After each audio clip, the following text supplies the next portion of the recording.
Vous savez ce moment où votre propre fille vous regarde comme si vous étiez une étrangère? Quand elle préfère que vous n'existiez pas. J'ai besoin que vous entendiez cette histoire. Alors abonnez-vous. Parce que ce que je vais vous raconter va changer votre façon de voir les familles parfaites sur Instagram. Mon nom, ça n'a plus d'importance maintenant. Ce qui compte, c'est ce qui s'est passé le 15 juin dernier. Le jour du mariage de ma fille. Le jour où j'ai découvert que 24 ans d'amour maternel peuvent s'évaporer en une phrase. Le bouquet tremblait dans mes mains. J'avais choisi des pivoines blanches. Ses préférées depuis qu'elle avait 8 ans. Vous savez, ces fleurs délicates qui s'épanouissent une fois par an, fragiles mais magnifiques. Comme notre relation, je pensais. La robe que je portais? Achetée 3 mois plus tôt dans cette boutique chic du 7e arrondissement. 700 €. Mon salaire de 2 semaines à l'époque où je travaillais encore chez Monoprix. Mais pour elle, j'aurais dépensé mes derniers centimes. On croit connaître nos enfants. Léa avait toujours été exigeante. Dès l'âge de 15 ans, elle avait honte de notre petit appartement à Créteil. Honte de mes mains abîmées par les produits ménagers. Honte de mon accent du Sud qui trahissait mes origines modestes. Maman, s'il te plaît, dépose-moi au coin de la rue. Mes amis ne doivent pas voir ta voiture. Cette Clio 2 de 2005. 180 000 km au compteur. Mais elle nous avait menés partout. À ses cours de piano. À ses matchs de tennis. À ses entretiens pour Sciences Po. Les souvenirs ont cette façon cruelle de revenir au pire moment. Le jour où elle a été acceptée à Sciences Po, j'ai pleuré. Pas devant elle, bien sûr. Dans ma cuisine, tard le soir, en regardant la facture de ses cours particuliers. 3 000 €. Mes économies de 2 ans. Tu vas voir, maman. Un jour, on aura une belle maison. On sera respecté. Elle me serrait dans ses bras ce soir-là. Ma petite fille qui rêvait grand. Les enfants grandissent. Et parfois, ils oublient d'emmener leur cœur avec eux. À Sciences Po, Léa a rencontré Thomas. Famille bourgeoise du 16e. Père avocat, mère décoratrice d'intérieur. Le genre de gens qui disent nous hivernons à Courchevel sans ironie. Les premières fois qu'elle a ramené à la maison, j'ai fait des efforts. J'avais acheté de la vaisselle neuve. Préparé mes meilleurs plats. Ce gigot aux herbes de Provence que tout le monde adorait. Thomas était poli. Distant, mais poli. Il appelait notre salon cosy. Le genre de mot qu'on utilise pour dire petit sans vexer. Et puis, petit à petit, les visites se sont espacées. On a beaucoup de travail, maman. Thomas préfère qu'on reste chez lui pour réviser. Sa mère nous invite à dîner. Sa mère. Sylvie de quelque chose. Avec ses ongles parfaits et son parfum Chanel qui embaumait l'appartement pendant des heures après son départ. La première fois que j'ai compris, c'était à son diplôme. Léa était sur l'estrade. Radieuse dans sa toge. J'étais au fond de l'amphithéâtre, seule, avec mon petit appareil photo numérique qui faisait du bruit à chaque clic. Les parents de Thomas étaient au premier rang. Costumes sur mesure. Sourires assurés. Comme s'ils étaient chez eux. Et quand la cérémonie s'est terminée, Léa a couru vers eux. Pas vers moi. Vers eux. J'ai attendu. Debout près du mur, tenant mon petit bouquet de félicitations acheté chez le fleuriste du coin. 10,50 €. Tout ce que je pouvais me permettre cette semaine-là. Quand elle m'a enfin vu, son sourire s'est figé. Maman, tu es venue. Pas merci d'être venue. Pas je suis contente que tu sois là. Juste cette constatation plate, comme si ma présence était un accident géographique. Les mots qu'on ne dit pas font plus mal que ceux qu'on prononce. Cette nuit-là, chez moi, j'ai regardé les photos sur mon téléphone. Léa avec ses nouveaux amis. Léa avec la famille de Thomas. Léa avec tout le monde, sauf avec moi. J'ai réalisé que j'étais devenue une figurante dans sa vie. Mais une mère, ça ne renonce jamais. Quand elle m'a annoncé ses fiançailles, j'ai pleuré de joie. Peut-être que ce mariage serait l'occasion de nous retrouver. De redevenir proches. Tu vas m'aider à organiser, maman? Tu sais si bien faire ces choses-là.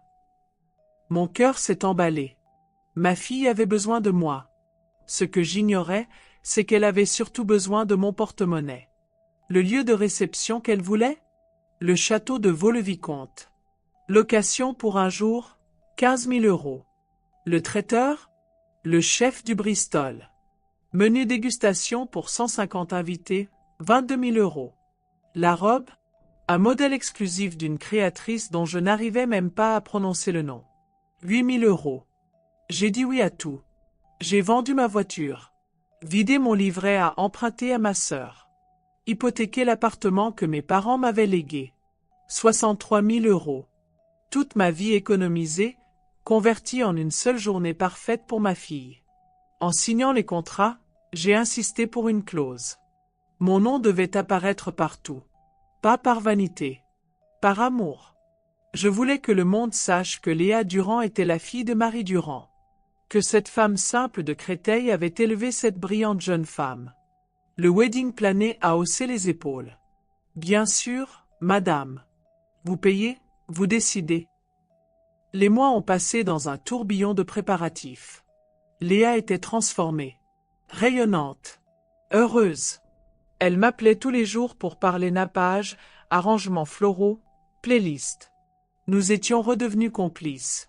J'aurais dû me méfier de cette soudaine proximité. La semaine avant le mariage, elle m'a invité à prendre le thé chez Angelina. Notre vieille tradition du dimanche, abandonnée depuis des années.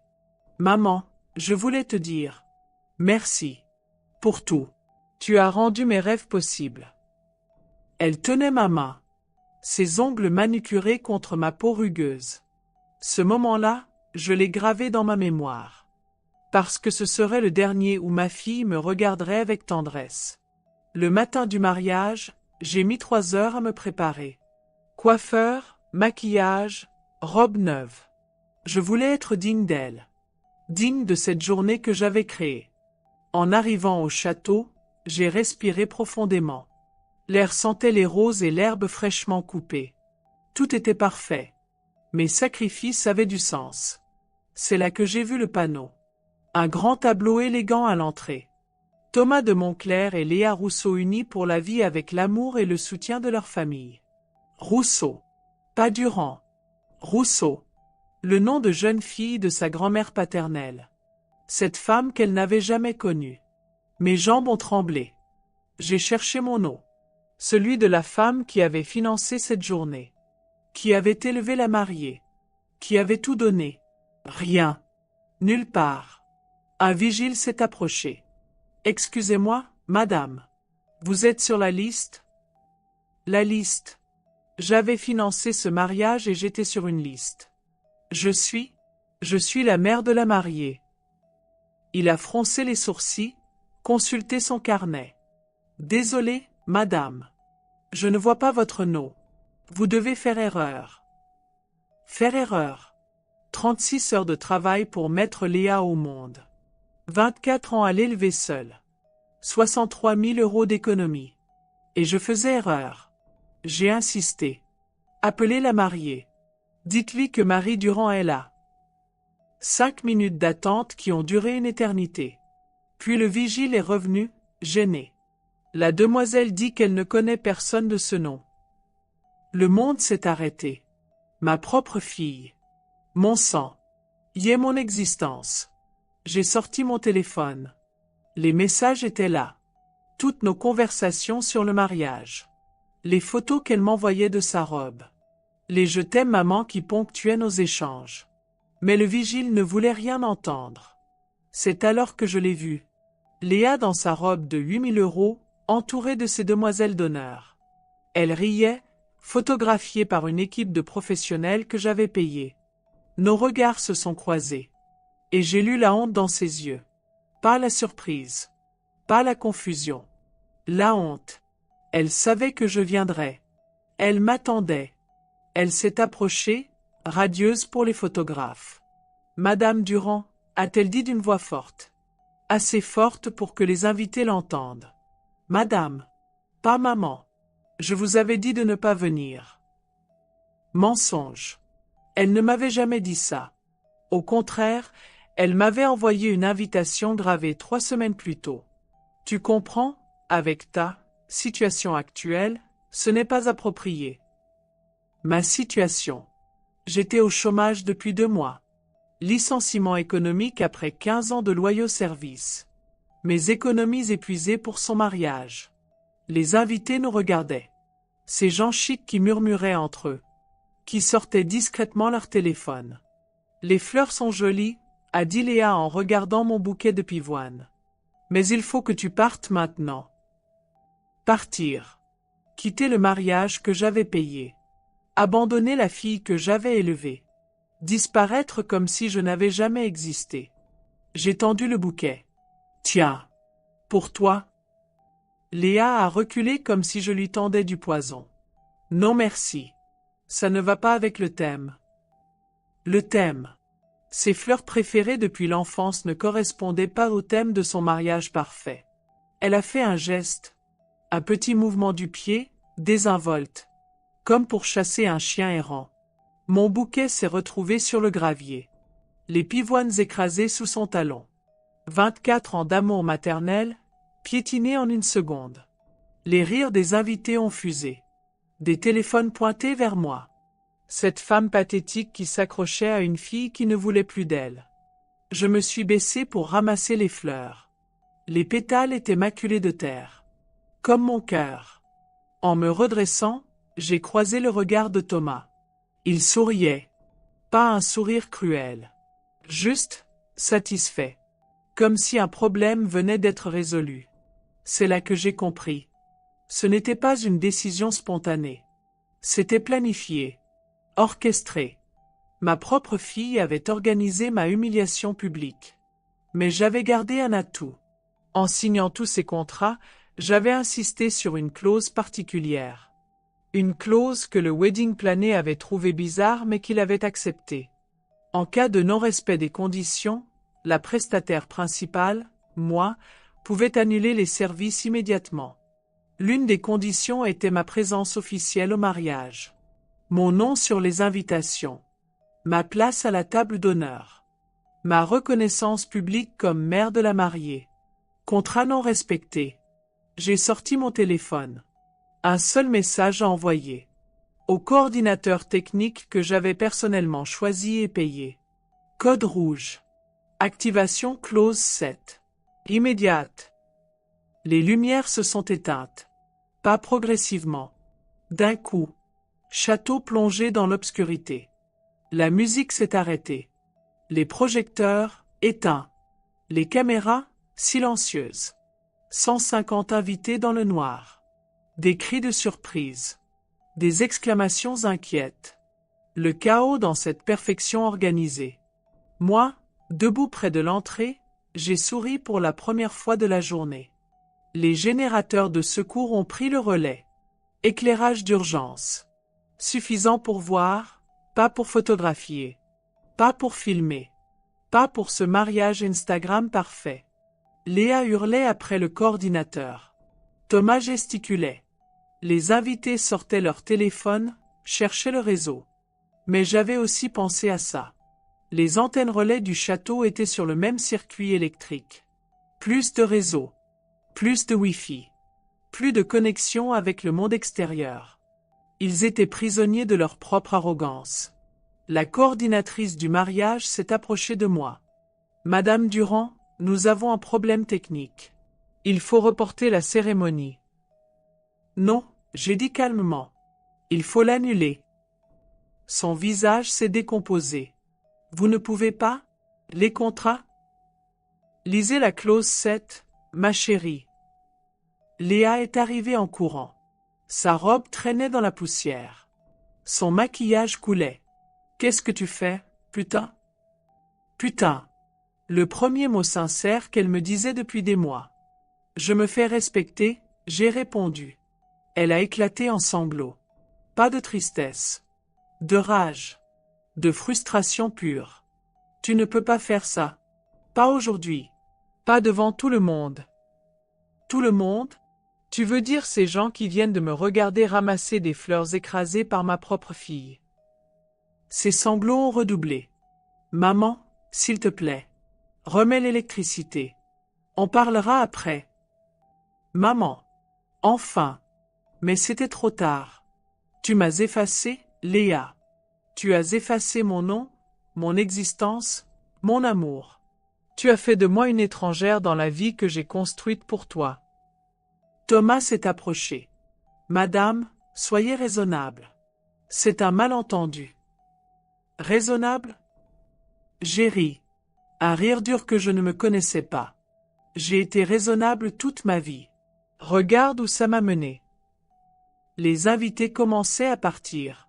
Sans réseau, sans éclairage, sans cérémonie, ils n'avaient plus rien à faire là.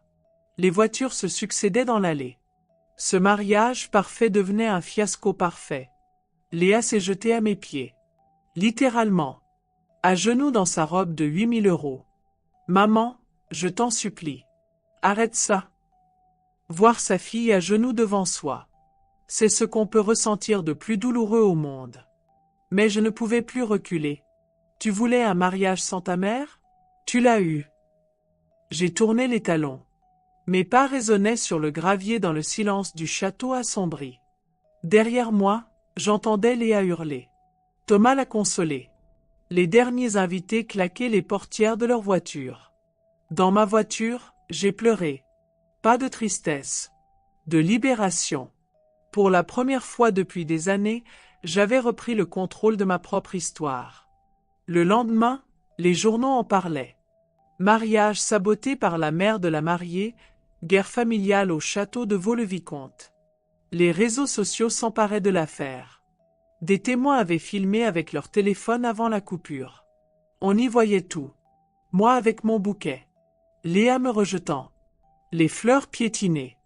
Mon humiliation publique. Puis l'obscurité soudaine. Ma vengeance silencieuse. L'opinion était divisée. Certains me traitaient de mère toxique. D'autres saluaient ma révolte contre l'ingratitude. Mais tous parlaient de moi. Marie Durand existait enfin. Une chaîne de télévision m'a contacté. Nous aimerions vous recevoir pour votre témoignage. J'ai accepté. Non pour me justifier. Pour dire ma vérité. Le jour de l'émission, j'ai mis ma plus belle robe. Pas celle du mariage. Une autre. Achetée avec mes derniers euros. Rouge. Comme le sang qui coulait dans les veines de ma fille ingrate. Face caméra, j'ai raconté. 24 ans de sacrifice. Les privations. L'amour inconditionnel. Les rêves reportés pour financer les siens. Et puis cette journée. Cette négation de mon existence. Les téléspectateurs pleuraient. Dans le public, des mères reconnaissaient leur propre histoire. Cette invisibilité progressive. Cette ingratitude qui grandit avec le succès des enfants. L'animatrice m'a demandé si je regrettais.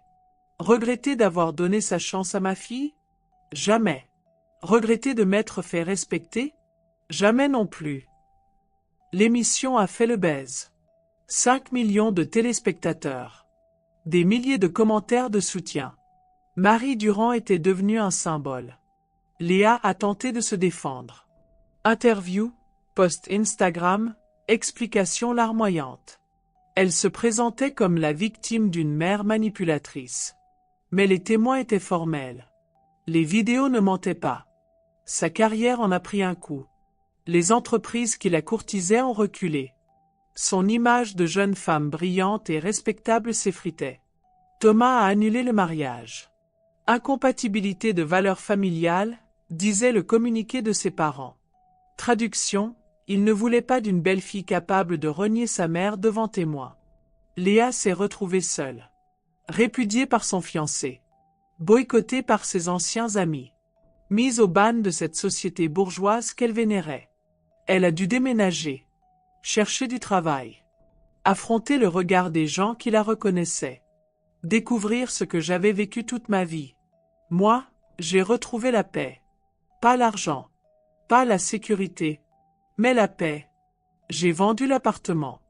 Remboursé mes dettes. Acheté un petit studio à Marseille, près de la mer. Tous les matins, je marche sur la plage. Je ramasse des coquillages. Je regarde les mouettes. Je respire l'air salé. Et je pense à cette femme que j'étais avant. Cette mère invisible qui mendiait l'amour de sa fille. Elle n'existe plus. Léa m'a écrit. Une lettre longue. Pleine de remords et d'explications. Elle était sous pression. L'influence de Thomas et de sa famille. La honte de ses origines. La peur du jugement social. Elle demandait pardon. J'ai relu cette lettre 100 fois. Les mots étaient justes. L'émotion, sincère. Mais quelque chose en moi était définitivement brisé. Je n'ai pas répondu. Pas par méchanceté. Par épuisement. J'avais passé 24 ans à être celle qui pardonne. Celle qui comprend. Celle qui excuse. J'étais fatigué de ce rôle. Elle a continué à écrire. Chaque semaine, une nouvelle lettre. Plus désespérée que la précédente. Elle avait perdu son travail. Ses amis. Sa réputation. Elle avait tout perdu, sauf l'essentiel, la leçon. Un jour, elle s'est présentée chez moi. Devant mon petit studio marseillais. Amaigrie. Les cheveux ternes. Plus rien de cette perfection qu'elle cultivait. Elle ressemblait enfin à ma fille. Maman, a-t-elle dit simplement. Nous nous sommes regardés. Cette femme brisée et moi. Deux étrangères que le sang reliait encore. J'ai ouvert la porte. Non pour pardonner. Pour dire au revoir. Nous avons bu un café. Elle m'a raconté sa chute. L'isolement. Les regrets. Cette solitude qu'elle découvrait enfin. Moi, j'ai parlé de mes matins sur la plage. De cette sérénité nouvelle. De cette femme que j'apprenais à être sans elle. Avant de partir, elle a posé une question. Est-ce qu'on peut recommencer? J'ai souri. Pour la première fois depuis des mois, j'ai souri à ma fille. Non, j'ai dit doucement. Mais on peut commencer autre chose. Elle a pleuré. Pas de rage cette fois. De soulagement. Nous ne sommes plus mère et fille comme avant. Nous sommes deux femmes qui apprennent à se respecter. Léa travaille maintenant dans une petite association. Elle aide des familles en difficulté. Elle a découvert ce que sont les vraies valeurs. Moi, j'ai ouvert un petit atelier. Couture et retouche.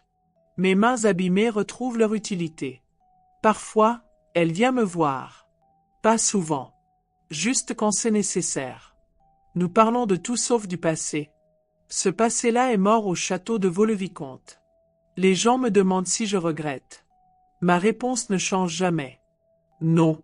J'ai appris qu'on peut aimer ses enfants sans s'effacer pour eux. Qu'on peut les soutenir sans se sacrifier. Qu'on peut être mère sans être invisible. Cette nuit-là, au château, je n'ai pas détruit un mariage. J'ai détruit l'idée qu'une mère doit tout accepter de ses enfants. Et ça, c'était nécessaire. Ce matin, en me réveillant face à la mer, j'ai pensé à toutes ces femmes. Celles qui s'effacent. Qui excusent. Qui pardonnent l'impardonnable. Celles qui se contentent des miettes d'amour de leurs enfants devenus grands. À elles, je dis, vous existez. Votre amour a de la valeur. Votre présence compte. Votre histoire mérite d'être entendue. N'ayez pas peur d'éteindre les lumières. Parfois, c'est dans l'obscurité qu'on retrouve sa propre lumière. Moi, Marie Durand, je suis sortie de l'ombre. Et je n'y retournerai jamais. Les pivoines repoussent chaque printemps. Même quand on les piétine. Comme les mers. Fin.